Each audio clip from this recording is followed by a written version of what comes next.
In order to become a good lover, you need to become a good person.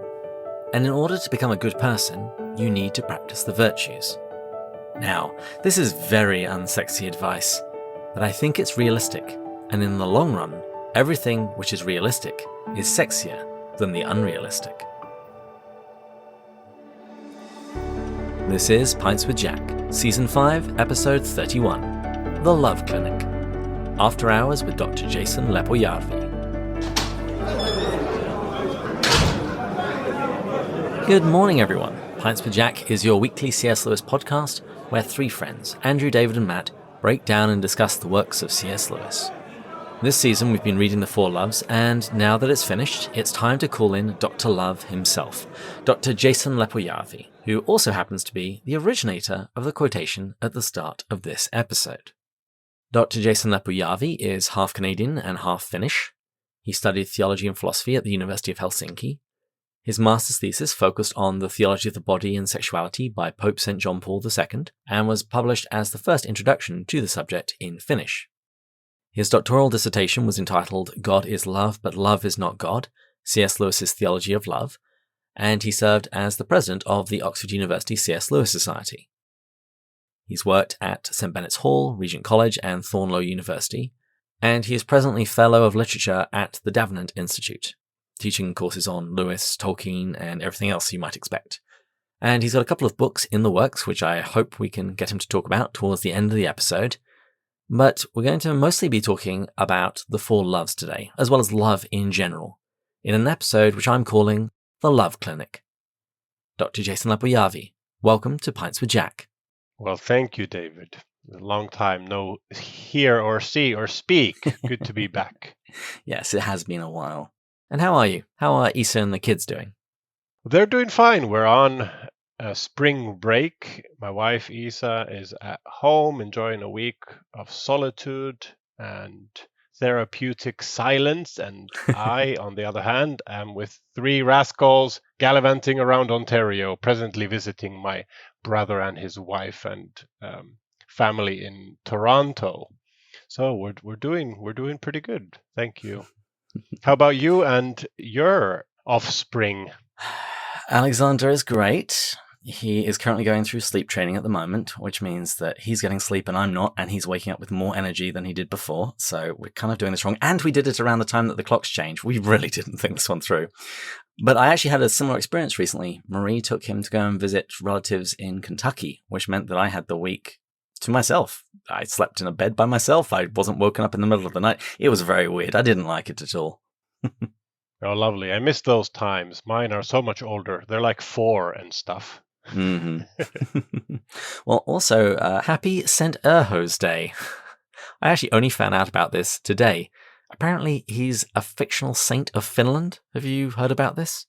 Well, Finns usually haven't. This is this is something that cropped up in the States, I believe, and probably Finnish descendants living in Minnesota came up with this fictional saint, Saint Urho, and wrote an ode to Saint Urho in Finglish, so English that is heavily Finnanized, and you can find it online. I don't know what the background is. I presume it's just another Finnish excuse for drinking. Yes, what I read about it was that they wanted their version of St. Patrick, and so they put his day on the day before St. Patrick's Day, and then they could drinking party before the Irish. Yeah, basically it's drinking. Well, you've been on this show a couple of times now, but in my opinion, these have all been the dress rehearsal for this appearance, when we can finally do a proper deep dive into the subject of love. So let's talk drinks. Today I'm drinking a Lincumpinch bourbon. Many thanks to one of my favourite listeners, Bud, for supplying the funds for that purchase, and thanks to my wife for driving back with it from Kentucky. Jason, are you drinking anything? Bud, I'll send you my address later, but today I'm drinking a Canuck Pale Ale. It's a new favorite, easy go-down lager. Sounds very Canadian. Well, we have a Patreon supporter to toast today. So I would like to toast the good health of Matthew Williams. May your life be filled with love and virtue. And in the words of St. Urho's ode, Let's give a cheer in our best way on the 16th of March, St. Urho's Day. Cheers. Cheers. Okay, so hopefully it was clear from my introduction that the subject of love is very near and dear to your heart. But just to drive the point home for people who are new to the podcast, let's say they haven't heard your previous episodes, can you talk a little bit about your study of love, both from an academic and a practical standpoint? Well, very, very briefly, I've always been interested in love. I suppose everyone has. When it came time to choose my master's thesis, I chose a theme, a title on the list, which was Catholic Anthropology, the understanding of the human person of John Paul II, especially his theology of the body, so sexual love and embodied love. And that just sparked my interest further and fueled the flames. And when it came time to choose my doctoral dissertation, I expanded that from embodied or sexual love to include other forms of love, and then incorporated my old love, C.S. Lewis, and decided to study him in a more systematic scholarly way on this subject. That led to a PhD, a nickname, which I embrace, tongue-in-cheek, Dr. Love, if students or colleagues call me that. Personally, I'm a terrible lover. I tried to keep my work and life separate. Not really, but it's my moral alibi for failing in love. If I'm not a bad lover, at least I'm terribly aware of my shortcomings. So the more wholesome and comprehensive understanding your love is, the more ways you're aware of how you fail in love. And yet I'm not self-flagellating either. I'm not absolutely outrageously terrible, just ordinarily terrible. And I think we all are like that. We have some strengths and some weaknesses, and find loving some people easier than others. Lovely. And I'll be sure to put a link in the show notes to your proposal that you gave to your wife, because my wife gets all teary whenever she sees it. Oh, does she really love? Well, I can tell listeners. I mean, my track record is very good. She said yes, and all you need to do is write up a 12-week lecture course on love, and then lure your candidate, your beloved, into the final class, and pop the question there at the end of your lecture on love. I promise you, if you do that, starting with writing those lectures, you'll have a 90% chance of victory. Well, let's push on, because I've got a bunch of questions about the 4 loves. And some of these you do address in your YouTube video series on love, and I can't publicize that enough. It'll be in the show notes, it'll be on the website. They're fantastic. Really, really, really good. And so we're going to cover some of the material that you talk about there, but also some other questions which spring from my own imagination, some of which my co-host and I began discussing in our retrospective episode. But let me begin with this. What do you think Lewis is trying to do in the 4 loves? Is he trying to be systematic? Are the loves he describes, are they exhaustive or just representative? What do you think? Well, huge question. First of all, thank you for plugging in those lectures. And I must say that you have done a great favor and contribution to Lewis scholarship with this series of yours. And so I recommend all the preceding episodes. You go through so much material. What is Lewis doing in the 4 loves? I think to answer that, we cannot ignore the fact that it was not a book. And you've spoken about this, that it was intended as a series of radio talks. And so, however we answer that question, the fact that he intended it for an American audience using the medium of the radio is important. And when he was asked to speak on a subject of his own choosing, he replied immediately, suggesting that he had been thinking about this for a long time and only looking for a venue. And he says in his response to the representative, Mrs. Caroline Rakestraw, that yes, and basically I would like to, in one form or the other, talk about the four loves. And then he goes on to list the four loves and says, in my mind, this seems to bring in all of Christian ethics. So that's your first key, I would say, that the emphasis is ethics and less, for example, theology. That explains, I think, some of the theological peculiarities of this book, although it is very informed by theology. So he has ethical concerns, I think, moral concerns here, even more so than psychological or theological, although the book is interdisciplinary. It's hard to say whether it's a philosophical or an ethical or a theological book, isn't it? I mean, it's all over the place in a good way. But so the hiccups involved in the radio production are pretty well known. But the hiccups involved in the production of the book are not very well known.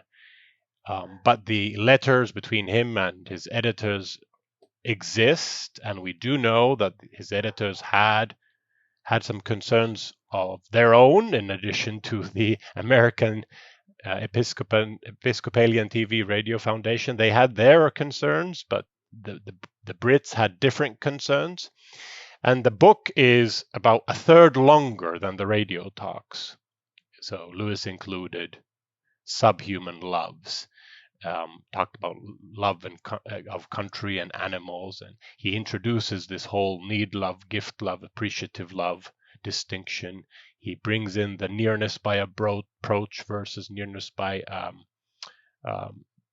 likeness distinction. All of this is new in the book, so he's really developed his thought during the 1 or 2 years between the radio talks and the books. But it is not systematic. It's not unsystematic, I would say. But it's not systematic. He's taking literary liberties. And some of the liberties that he took, his editors caught on and called him out on, including the fact that he starts with one kind of understanding of eros, and towards the end of the book, that morphs into a different kind of understanding. It becomes almost personified. Eros becomes a demon. And also the fact that it's not very clear what the difference between what he calls loves is, as opposed to just mere acquaintances or relationships. What makes one love and the other just a mere acquaintance? The difference seems porous. So he's taking literary liberties, and if you're a nitpicker like I am, you'll eventually notice some of them. So just to recap, I don't think he's being systematic, comprehensive, certainly not. He's trying to hit on some key ethical considerations, especially, and secondarily theological considerations that he's worried about, that he wants to counter apologetically, correct some false tracks, false trails, perhaps in 20th century Christian discussion of love. But in the end, raises his own problems about the number of love, for example, or the nature of love, which aren't necessarily resolved. The way I've described the book, as we've gone through the season and when we've been speaking to our Patreon supporters, and I've been kind of showing my hand as to how I think of this book, it's almost like a series of thumbnail sketches. He gives us a number of different frameworks for thinking about love in order for us to have conversations about it. But that then begs a very important question. Why doesn't Lewis actually define love in the four loves? Are the different loves, are they really just the same loves in different contexts? What do you make of that? Well, I think the way you describe the four loves, thumbnail sketches to inspire conversation. Whether or not that was his motive, that's certainly what's happened.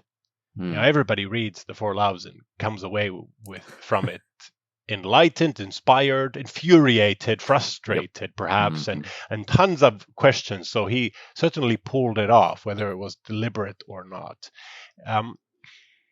In one way, what he's doing is that he's fighting two opposite battles, I think. One is that he's trying to defend human love, especially human love, against some of its detractors, whether atheistic, cynical detractors or Christian, Calvinist, Lutheran detractors. So he's defending. It's a robust defense of human love, not just divine love. But he's also, on the other hand, he's fighting a different battle. He's trying to warn people against idolizing love, as especially treating the feelings of love as divine, and above all, the romantic or erotic feelings of love, which are so powerful.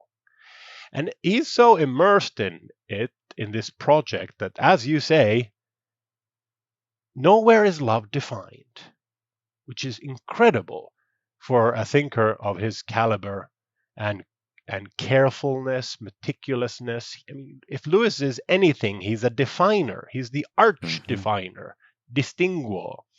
He'll attack a problem. The first thing he'll do, as has been trained, and as perhaps all of us should do, is, what do we mean by these words? And so he does introduce tons of distinctions in the huge concept of love, but nowhere does he explain what the common denominator between all these forms and types and elements of love is. And there has been different kind of attempts to explain this.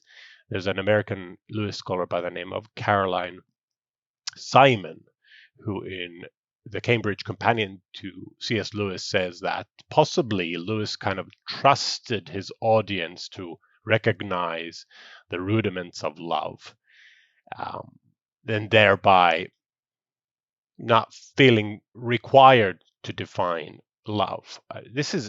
I don't buy this. I don't buy this explanation myself, because I think it's an excuse, and he never does that elsewhere. Like, you all know what I mean by pain, so I'm not going to define pain in the problem of pain. No, he doesn't do that. No. So there has been attempts to then define love on behalf of him by scholars like Caroline Simon, like Gilbert Maylander, and like myself.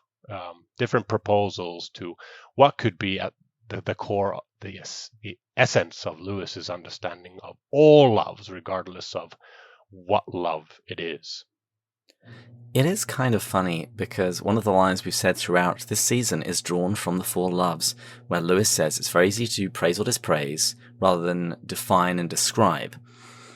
And one of the things that he does is he doesn't define love, but he does describe it a lot. And part of me wonders, are we meant to derive a definition from doing this exploration and this description? But I do notice that he does approach something close to a definition of love in the radio talks. This didn't make it into the book. But when he's talking about storge, he says that it's the oldest, most spontaneous form in which we go out of ourselves towards others. And that's definitely my co-host Andrew's favorite definition to use for love. Myself, I like Thomas Aquinas' seeking the good of the other as other, as opposed to for what we can get out of it. But let's just go with that basic definition, to go out of myself towards another. Now, you and I have spoken both on the episodes and over chat in the past about a definition for love. What do you make of this definition, and what alterations would you make? Well, this comes close to what Gilbert Maylander proposes in his book on the social and ethical thought of C.S. Lewis, which is a classic from the late 70s. And he goes through all of the instances, all of the descriptions in all of what was then published by Lewis that approach some kind of definition of love. And he tries to categorize them. He comes up with 3 main types. One of them is love as self-giving. And this sounds like love as self-giving here. And it happens to be the one he favors of the 3 that he proposes. Now, what I would probably ask is that if I told you, David, that, David, I go out of myself toward you, how does that make you feel? Thanks. What I'm getting at is that this isn't very informative. It's certainly not very sexy. You mentioned sexy, quoting someone earlier on. But it's not very helpful, I think, because it's so vague. And it compels follow-up questions. What do you mean? What do you mean? Go out how? Are you throwing up? What are you doing? Breathing on me? So I myself, I'm not satisfied with this. And so whatever a definition of love is, when we unpack it, it should unpack, have the word love, and then you unpack it and give the definition. It should illuminate more than obfuscate. And the one that I've proposed is a bit more complicated than that, but I've tried to capture the 3, what Lewis calls the 3 elements of love: need love, gift love, and appreciative love, which he says are present in all 4 types of love, what he calls the 4 loves. And so there's a clue right there that these 4 types of love all share these 3 elements of love. So the essence of love must somehow have to do with these 3 elements, because these 3 elements are present in all the types of love, whether there's 4 or 6 or 10 or 12. Because obviously there are more than 4. There's more than 4 kinds of human relationships that can be called love, and Lewis just chooses 4 for pedagogical reasons, I think. And so what I propose is that if there is a definition of love in Lewis's corpus and thinking, it's that love is the appreciative and the responsive commitment to the beloved's flourishing. The appreciative and the responsive commitment to the beloved's flourishing, regardless of who or what that beloved is: self, a human, God, whatnot. And here you got the love of appreciation. Love says it's good that you exist. You've got gift love. Love says that I promise to commit to your well-being and promote it to the best as I can. And so the commitment to the other's flourishing. And then also love says that I welcome your love in return. I don't remain closed from you. I don't demand your love and make my love conditional, but I do hope for it, and I'm open. I'm happily vulnerable to and for your love. Vulnerable. You may hurt me because of this openness, this reciprocity. And so that means that when you translate I love you and unpack it, I would say, David, I appreciatively and responsively promise to commit to your flourishing insofar as I can. And I think that says more than, David, I will go out of myself toward you. But that's just a proposal. But it does provide more of a skeleton for an explanation as to what it means to go out of yourself. Because if you are appreciating me, if you're open to receiving, if you are committing to my flourishing, well, now I understand what it means for you to go out of yourself, because it means that you are seeking my good, not your own. Yeah, that's a good point. I mean, you could say, somebody who perhaps our friend Andrew thinks this, that, okay, if you were to ask Lewis or whoever, what do you mean by going out of yourself towards other? And you start unpacking it, you would actually approach the kind of slightly more informative definition that I've prescribed. And so that's absolutely true. And I think with defining anything, it's a balancing act. I mean, you cannot go on defining forever. And yet you need to define enough to capture the basic rudiments of the love for the definition to be helpful. And I use the analogy that you can lose a bar of soap by two ways: by squeezing it too hard, or by have a limp hand, and you'll drop it as well. And the same with defining anything. It's really, there are justified reasons for expanding your definition of a concept and contracting it. Absolutely. Now, I have a question about charity, but I'm actually going to put a pin in that just for a little bit longer. Let's talk about the natural loves, because as we've read the Four Loves, we've suggested at various points that Lewis's perspective is very much influenced by his gender. He was a guy. His occupation, he was a teacher at Oxford and Cambridge. His era, published this in 1960. The state of his life, he spent most of his life single and then was recently married.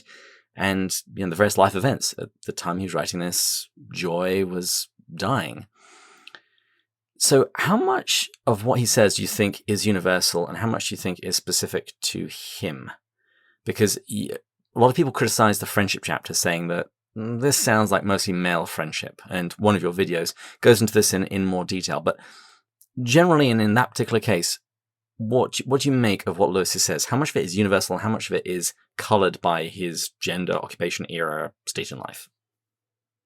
That's very good. I mean, that's a good question, David. And the observation that what Lewis says is influenced by his stature, his position in life, his education, his country, his language. All that is absolutely true, but it's also kind of superfluous. He gave his examples he gave academic examples instead of bowling examples, because he knew the university better than he knew or understood the bowling ball. So obviously it would be colored by him, his personality, his experiences, etc. But sometimes when we say this, that it's influenced, the assumption there is precisely what you pointed out earlier, that it's influenced to the extent that he is occasionally presenting something peculiar and individual as universal and as a generalization. And that's when your so-called influence colors what you say and write in the wrong way. And I think many people do believe that. I myself am not so convinced. So I'm not persuaded by the fact that he was married recently, or that he lost his wife. I don't find elements or arguments that are novel here, that cannot be dated or traced back to pre-Joy era, for example, not even in Eros. But I may be wrong. I'm open to being corrected, but I myself am not persuaded. I think it's a romantic idea that it may have happened, and it's what the movie Shadowlands, for example, portrays that did happen. I think it's clear that Lewis was happier, but happier in marriage and after marriage. But it's not clear for me that the book would have been drastically different had it been written in 1950, for example. This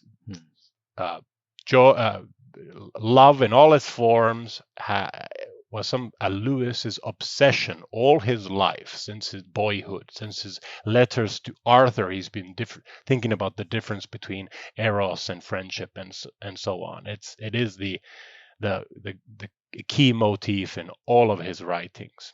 As for friendship, that is, I think most of the misunderstandings, the most persistent misunderstandings about C.S. Lewis on love originate in this chapter, starting from the idea or proposal that Lewis didn't believe in friendship between the sexes, for example. People just aren't reading the text carefully if they say that. They're not reading the text carefully. It is a celebration of friendship between women and men. Lewis goes as far as to say that this friendship even enhances eros, and he in the radio talks he's very open. He says, like, I myself prefer this change, in this historical change, much more now that we work together side by side in universities and so on. Real genuine friendships can then arise, and they're common. But Lewis goes on a very long rant against the uneducated wife of a friend who, out of envy or whatnot, kind of shipwrecks and sabotages male friendships. And that may be personal, just like he exercises a demon in Surprised by Joy when he goes on a long spell talking about his early childhood and upbringing, and his awful experiences at the hand of the sadistical principle. But this is probably some quite personal. And then, but I think what happens is that kind of this mars our reading of that chapter. He sounds like he's sexist, but he's not. He's trying to defend love, friendship. But on that point, it does feel like he needed an editor. It's like, okay, Jack, this is a great point, but we need it to be about a third of the length. Otherwise, people are going to be looking. Did try. Mm-hmm. They tried. His editors, Milton Waldman and Mr. Collins, did send him a long list of things, and some of the changes he was happy to work on, and others he just shrugged off and said, "Tut tut, you're wrong." But yeah, he did need an editor, a more strong-headed editor, and his editors were actually writing to each other behind Lewis's back. We have their letters, and they're concerned for Lewis. They're concerned for Lewis here. And they end up saying all sorts of unflattering things that you don't want your editor to say. Certainly not as a blurb. They wouldn't work as a blurb on the back cover. But friendship, I hear it so often that this friendship is a friendship that women, or men more than women, recognize and embrace. Again, I'm not fully convinced. It's my mother's favorite chapter out of all four. I would propose. Well, the most common objection here is that it's when Lewis presents friendship as uninquisitive, not interested in the other person's, the beloved, the friend's personal affairs. That is a real turnoff for women, especially in an era where self-disclosure is the hallmark of friendship. Now, my proposal is, and I've spoken of this in a lecture online as well. My proposal is that Lewis's personal peculiarity, which is not universal, is his privacy, is his sense of privacy here. But that privacy is not essential to Lewis's friendship. The core of Lewis's friendship is the shared joint passions. Now, if a man or a woman recognizes shared joint passions as an element of friendship, but is turned off by the supposed uninquisitiveness, that's perfectly fine.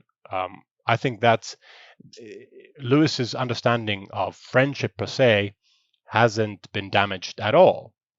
Lewis himself preferred a certain kind of friendship more than other friendships. However, one of the joint interests or passions that we share, right, David, is the everyday context of each other's lives. So we can, if we want to, if that's what we're interested in as friends, talk about Alexander, talk about my wife Isa and your wife, and talk about my children as the primary interest in our life at this moment. And that is the glue then that draws us together, among other things like C.S. Lewis, perhaps.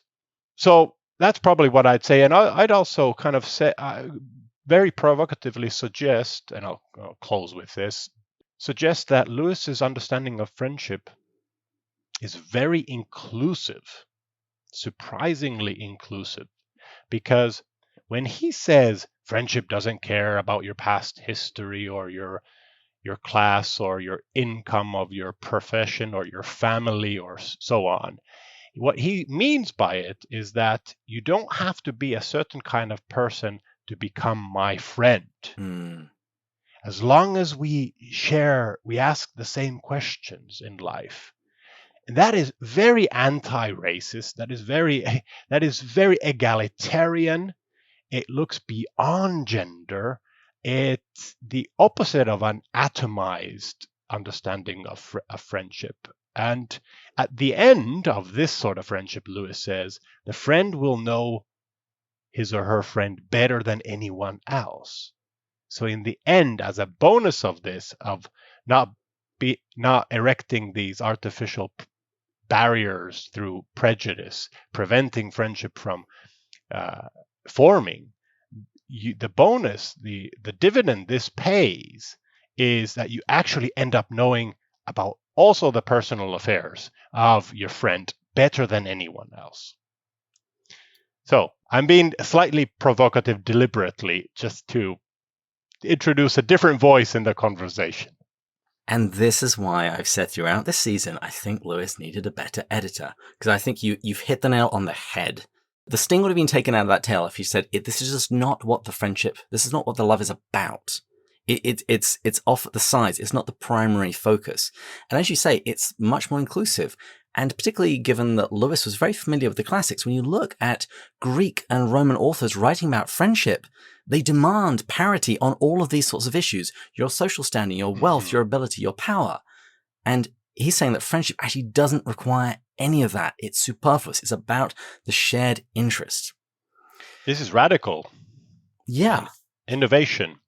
And connected to that, I interviewed a patristic scholar about his book of Friendship and the Fathers, and we were talking about this a little bit, and I think this definitely plays into the other issue that people have with the friendship chapter, that this self-disclosure can also be something around which a friendship can be built. When I've asked women and really pressed them on what they don't like about this, they will say that I don't necessarily have to have a shared interest, but if we've bonded over something, if we have revealed ourselves to each other, it's that shared life around which our friendship is built. And I think that happens automatically when the two people share a faith, because it means that they are members of the same body, that they are walking towards the same goal, even if it's, say, that they don't have an interest in stamp collecting or some kind of hobby. That is simply enough to build a friendship around, because it's going to involve closeness and self-disclosure. That's very good. Absolutely. It's not like stamp collecting, It's bigger than stamp collecting, which is one of the things that Lewis mentions in the Four Loves, that has the power to bring people together. Well, if that has the power to bring people together, surely a faith does as well. So perhaps these people are kind of taking for granted all of these commonalities that are preconditions for their friendship and their relationship to form and develop. Well, at the end, another way to look at it is that it's a question of semantics.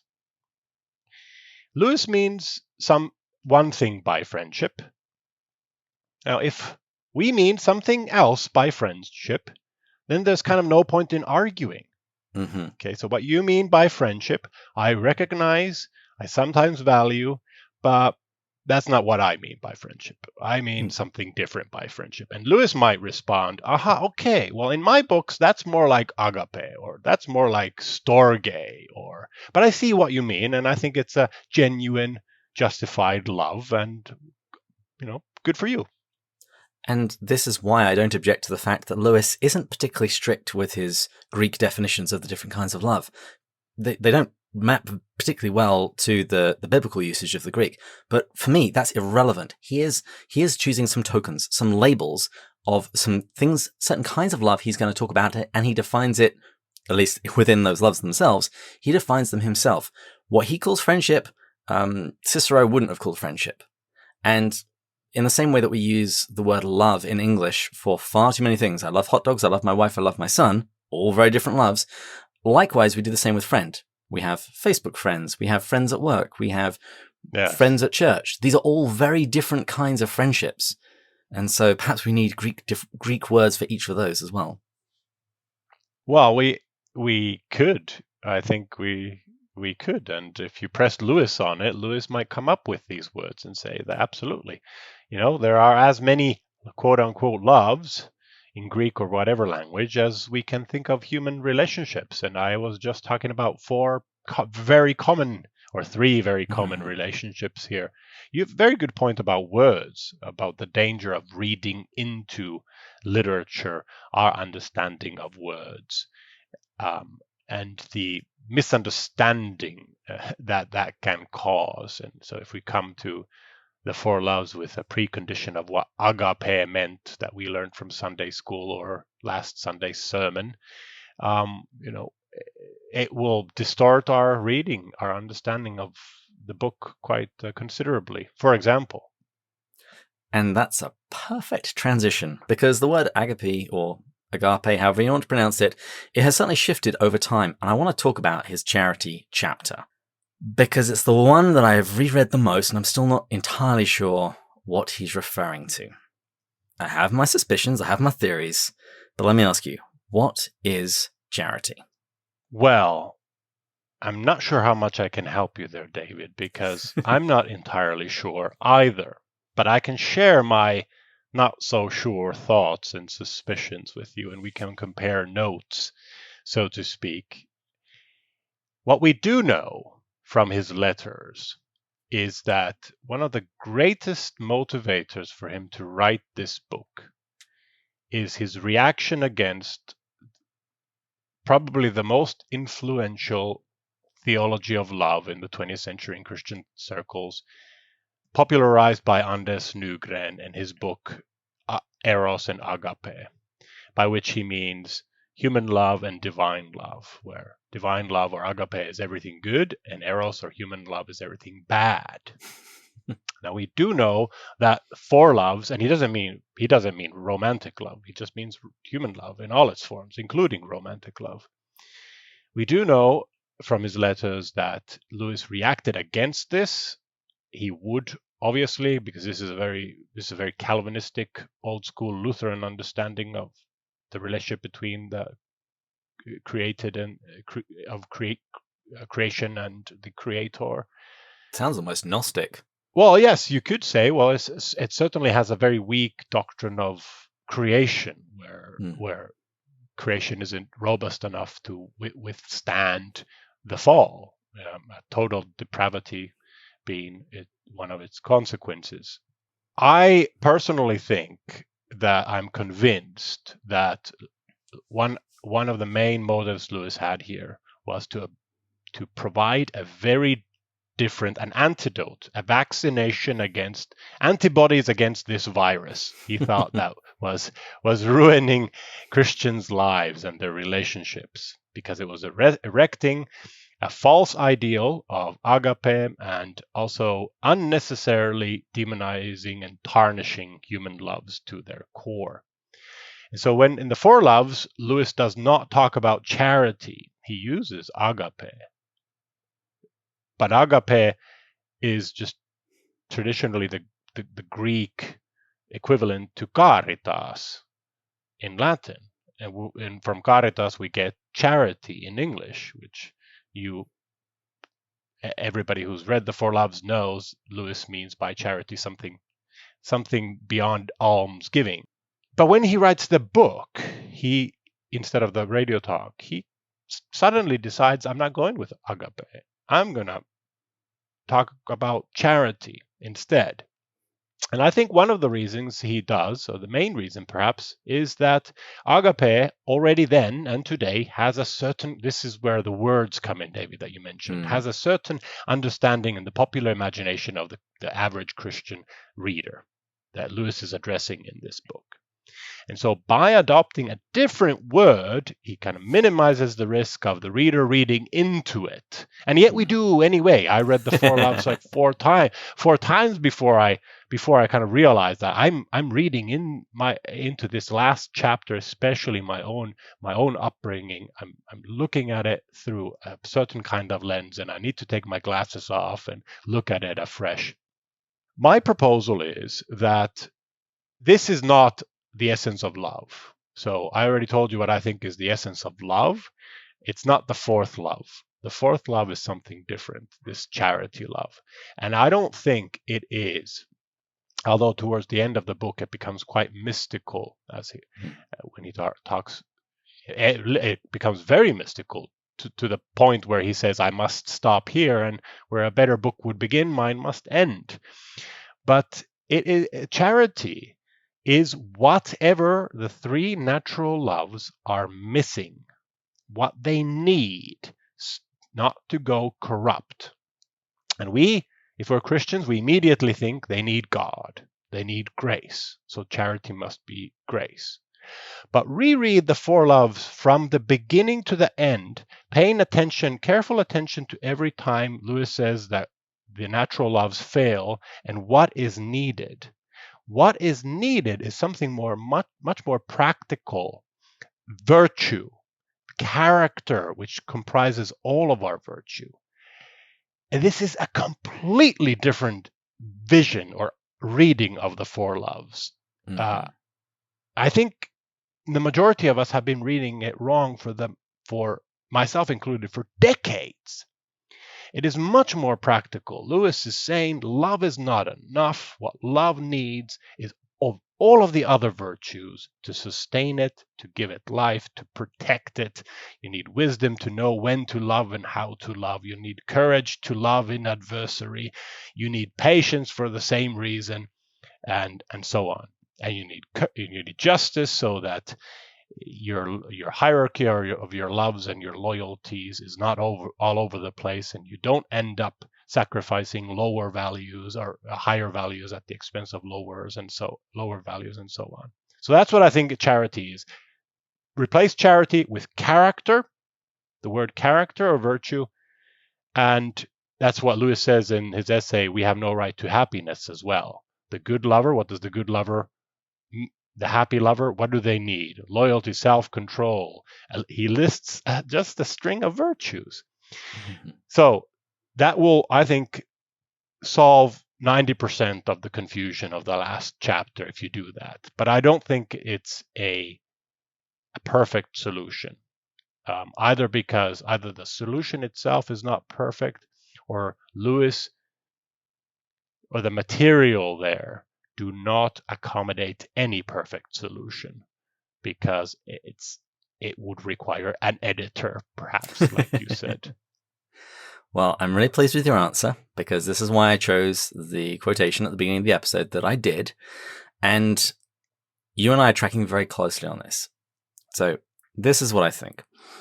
I think in the natural loves, it is love that is operating in all of them, whichever of the definitions we really want to use, but it's ultimately about seeking the good of the other and all of that good gift love, need love, and appreciative love. But in the natural loves, we're helped by something very biological, our impulses, and that is very much what drives the loving. The way that I love my mother, my immediate family, my roommates. This is what drives the way that I love, and Lewis just happens to call that storky. In friendship, the thing that drives the love is almost more intellectual. Lewis himself says it's the least spiritual of the loves, but it's that shared common interest. That is the fuel, so to speak, that drives my loving of my friend. And in Eros, we all know what drives that.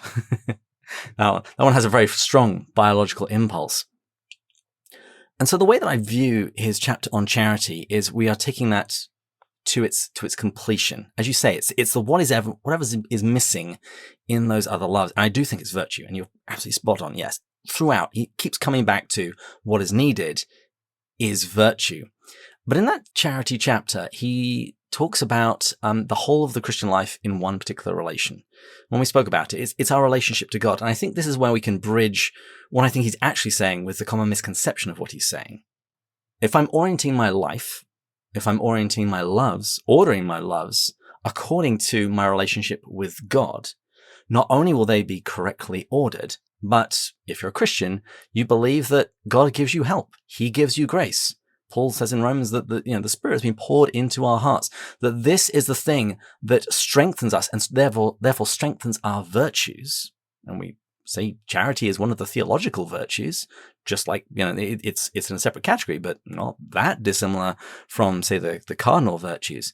So I think, viewed that way, I think we can reconcile all of this together. I think, yes, it's primarily about the virtues, and it's pure in the sense that it isn't requiring either the stimulation of biology or mind or anything else. It is now about our orientation to God that is driving, empowering, and our love and ordering them all. I like that. This reminds me of the abolition of man, which is perhaps a surprising link, but what you said about the natural loves being biological and organic and instinctive. In the abolition of man, the metaphorical conception of the human person is head, chest, and belly. The head rules the belly, so appetite, sex, so on, through the chest. The chest being the seat of magnanimity or character, the virtues. And so if Storge and Eros are very belly-like, and friendship is very head-like, like you said, intellectual, you need the chest, what makes a human person, in order to organize both the head and the belly. And that's character, that's virtue. And it's ordered by the Tao, which points upwards and outwards. It's ordered by the natural law. Mm-hmm. Well, that's a really good bridge to the idea of Christian love. So the natural law is not Christian. So the natural law is natural, it's universal. When we ask whether there is a distinct Christian love, what we're really asking is there natural law or is there not natural law? Because if there is natural law, if the requirements of the good are universal and universally recognizable, then what fulfills the good, the requirements, which is love, must also be universal and universally recognizable. And so it cannot be a distinct, separate Christian love that non-Christians do not share.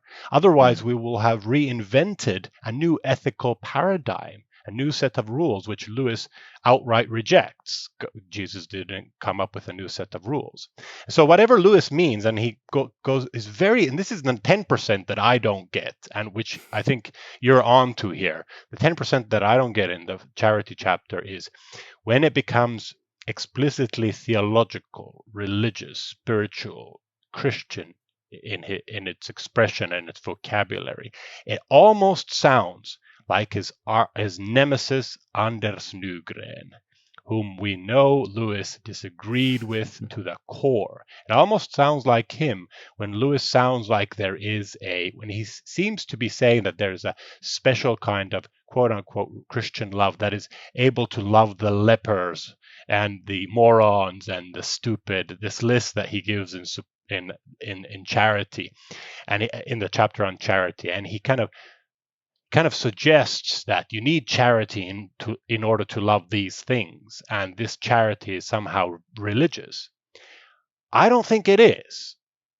I don't think it is religious, and I think even the Bible, by speaking of the Good Samaritan, for example, is very instructively reminding us of the fact that the highest, the best kind of love is not a Christian monopoly. It is recognizable and to a very large extent attainable by the non-believers. And yet, as a Christian, I would say, yes, God helps. There is grace. Mm-hmm. We have the sacraments. We have an exemplar of love. We look at love himself as a daily reminder of how to love. And so we have these advantages, but these advantage that also means that we are judged more harshly because we know more. And again, a biblical principle there. But these advantages do not point us to an innovation in love, a new love that nobody knew before Christ. Rather, they kind of, in their own ways, help us to love in the way that everyone would recognize is love. So that's where it is very theological. That very last chapter, it becomes very theological, but I have my qualms with it, as do you. Well, I'm on board with everything that you said there. I agree. It's something that's independent of Christianity, just in the same way that whenever Lewis is writing about Christianity, he said this is about reality. So to love another as yourself in a way that where you are unpowered by all of the natural or mental instincts that would help you love somebody. In the Good Samaritan, he doesn't gain anything from this. And I would say that when you're loving someone like that, that is charity. You're loving someone when you don't feel like it and you don't get anything out of it. I think the Christian point of view is that Jesus gives us this mandatum. I give you a new commandment: love one another as I have loved you. And so it's now a command to love that way, and the help to love that way by being drawn into the body of Christ, being filled with the Spirit. And this is how Christians, this way of loving should characterize Christians. And it then neatly tucks in with the way Lewis regards the natural loves, because it comes in and supports those when those loves would go awry. You love your wife badly when you're not feeling butterflies in your tummy, when the eros is starting to wane or shift. Charity then comes in. You love them because that is the right thing to do. And we would then say as Christians, and it's God who helps us. And when we see charity happening outside of the Christian fold, I think we can still say that this is still a kind of love that is naturally expressing the love that God is, and therefore almost has to be supported by him. Well, in his private letters, he does say that, and he's talking about Anders Nygren here, to his letter correspondents in America who've just read his book by Eros and Agape and are confused by it, and Lewis is offering help, and he says that the natural loves have an opening for agape, or almost agape is already present there in the love of the mother, for example. And I'd go as that's just the most obvious example. When we, like sometimes as Christians we do, when we say, okay, well, if you're not a Christian and you end up succeeding in love, it was God that loved, not you. I can't really enter this debate. I think it becomes kind of meaningless. The motive is to protect God's sovereignty and not to give any agency to humans, and that's motivated by a certain kind of theology that I don't share. I have no problem in giving humans agency in love, and when the love that Christ commands, I think one way to think of the innovation there is that not the actual love itself, but the proposal that this is actually how I love you, how God says to us, how he loves us. So you all know that love is this, but let me tell you something. I, God, your creator, also love you with this love. And that's kind of radical. That's not radically new as well. Another very common understanding or proposal is that what Christianity brought was an expansion of the recipients, the spectrum of love. Who is my neighbor? Okay, that's new. The love is the same, but what's new is that you need to be less discriminating in demonstrating that love, and yet including loving your enemies. And yet Lewis says in reflection in the Psalms that he was shocked when he first realized that when Paul, for example, is talking about loving your enemies, Paul is quoting the Old Testament, the Hebrew scriptures. And so even that aspect is not a Christian, distinctively Christian, although Christianity gives it a new emphasis, a new impetus. Love of enemy. Wow, that's actually another nice transition. Let's talk about enemy love, because we're running a little low on time, but I want to give people a little bit of a flavor of the things that you have been thinking about, writing about, talking about, and arguing about with me in Facebook chat. And we're recording at a time when there's a war going on in Europe. So what is your current thinking on enemy love? Oh my goodness. It's preoccupied my thinking and my writing lately quite a lot, even before the war in Ukraine, even before Russia's invasion. And I've spoken about it in a number of lectures and guest lectures recently. Lewis has a lot to say about the enemy love, and I'll try to be brief, David. I think his best thoughts, his most interesting proposals are during the Second World War in letters, first of all in personal letters, and in essays, and finally in books like Mere Christianity. But if I was a Lewisian and I'd ask any question about enemy love, I would first begin by defining key words. So what is enemy love? Otherwise, we don't know what we're talking about. And so, again, I have a proposal. And the proposal builds on my earlier proposal of love being the appreciative and responsive commitment to the beloved's flourishing, where the beloved is one's enemy. And so loving this enemy is like loving everyone else. But who is an enemy? Who is an enemy? And I think your enemy is a neighbor you're commanded to love, but is one of the more difficult neighbors to love. They're difficult to love not because they're dumb or idiots, but they're difficult to love for specifically enemy relative reasons, which are, and I propose there are two, which are you feel resentment toward them because of something they have done or said, and or they seek to injure you physically. And so the latter would be, a rapist, a soldier, and that's an enemy. The former could be your parent, your child, your lover, it could be anyone, somebody who has caused you to feel resentment, which is inimical to loving that person. So when there's threat of violence or war, when there is festering resentment, these are the two specific enemy related obstacles to loving an enemy. And so an enemy love is the appreciative and responsive commitment to the well-being of that person you feel resentment towards or seek to injure you. And where do you go from there then? And how do you love that person?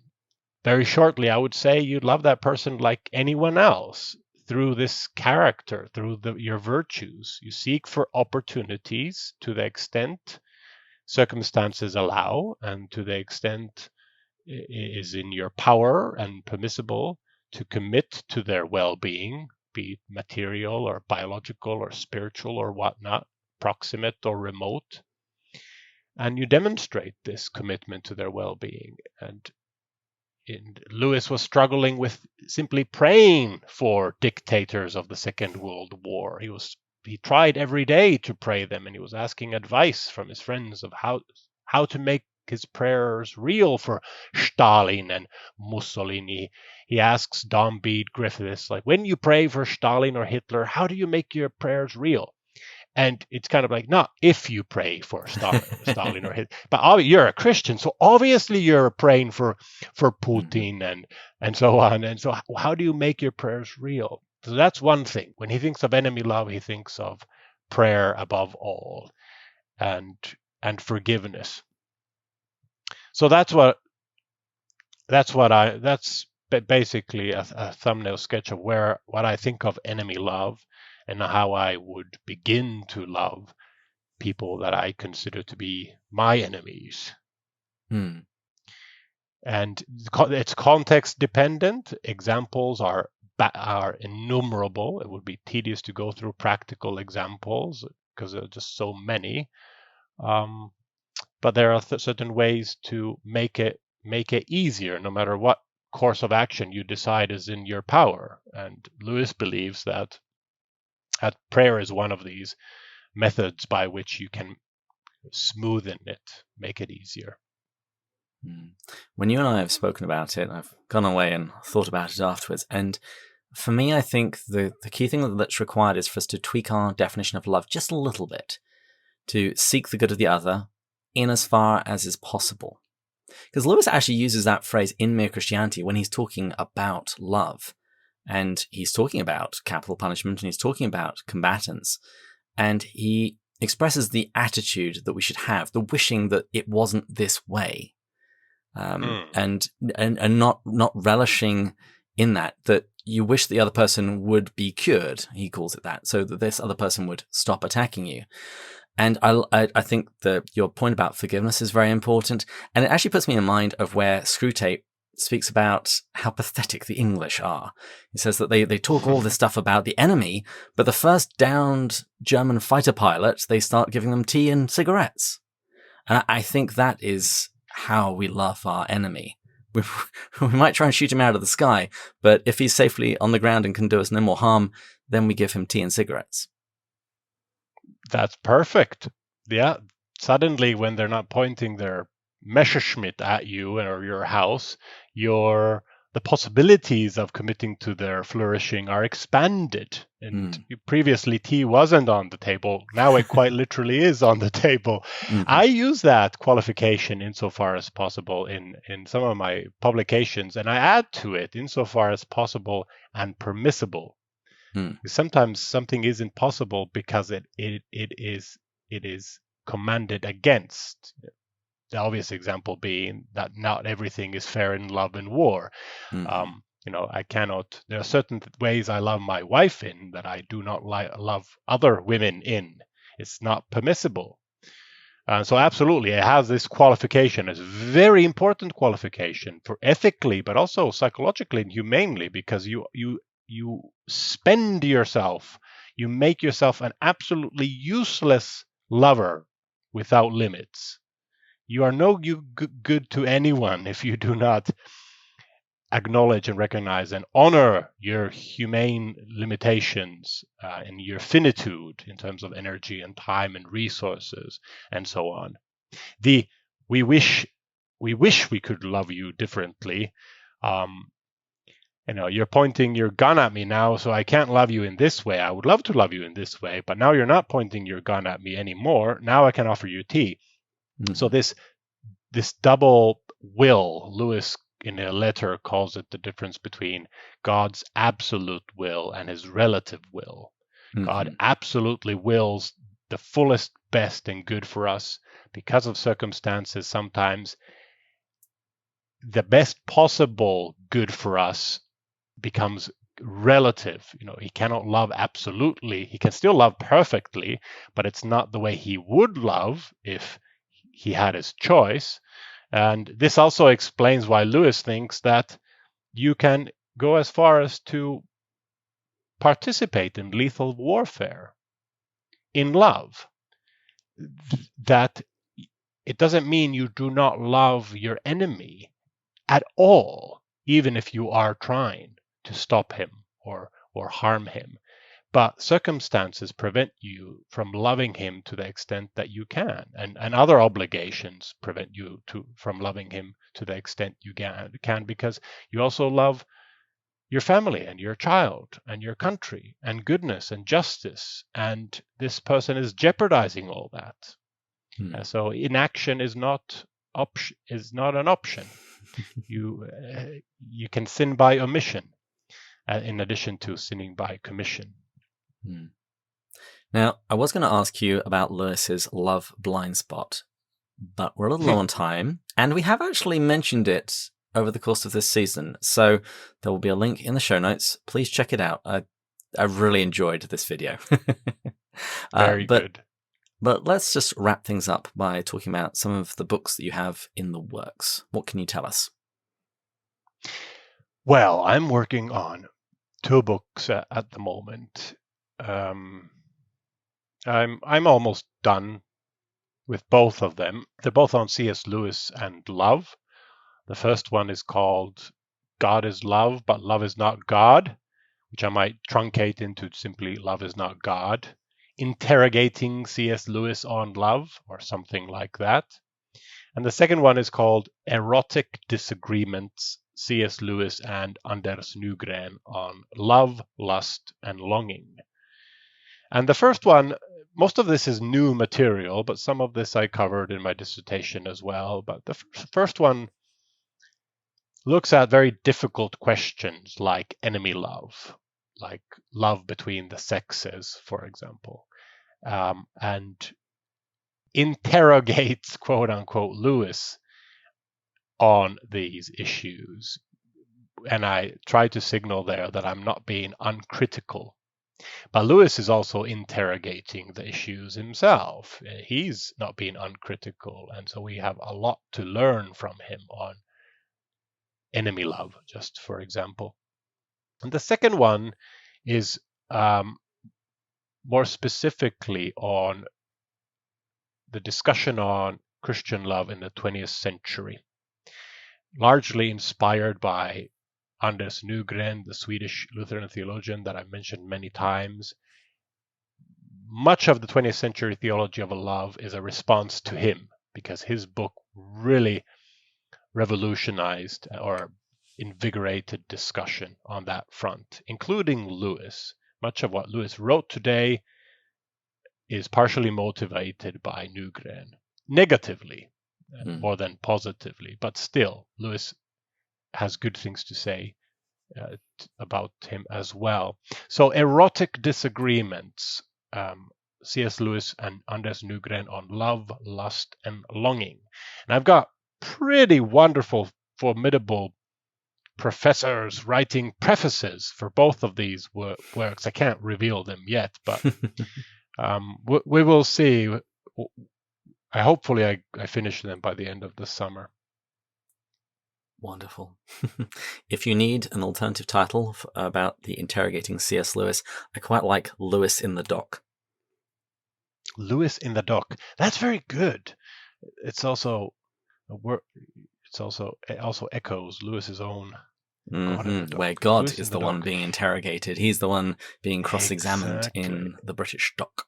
Which now British readers would understand it. Would Americans, when you say someone Probably is in the not. dock, what do they think of? San Francisco pier, something waiting for ships or something. So that might be it's a little bit of an impediment. It always makes me sad when I think a joke is so clever that people won't get it. It's kind of like when you're so sarcastic, people just think you're stupid. Yes, that's a fine line. Well, Dr. Lepojärvi, thank you for coming on the show. I hear the call for final drinks at Bar Bakari. Is that how you pronounce it? I looked for exciting bars in Helsinki. Bakari. Bakari. Okay. That means back room. Ah, okay. Well, I hear the last call, because apparently they still do that in Helsinki. So to wrap things up, where can people go to find out more about you? Well, thank you. I've enjoyed this very much. And if anyone is interested, you can go to studycslewis.com for starters, or look me up on any social media. And don't you have a course on Tolkien coming up soon? Oh, I do indeed, and there's still time to enroll. In a few weeks, my course, Discovering J.R. Tolkien, Intellect and Imagination, will begin. It's a 10-week online course at the Davenant Institute. Very inexpensive, by the way. We will have 2 world-leading Tolkien scholars as guest lecturers. We will have 2 Oxford-style tutorials and weekly meetings. Just wrapped up my course on Lewis, and it was a blast. So you're very welcome to join us. Well, thanks again to Jason for coming on the show.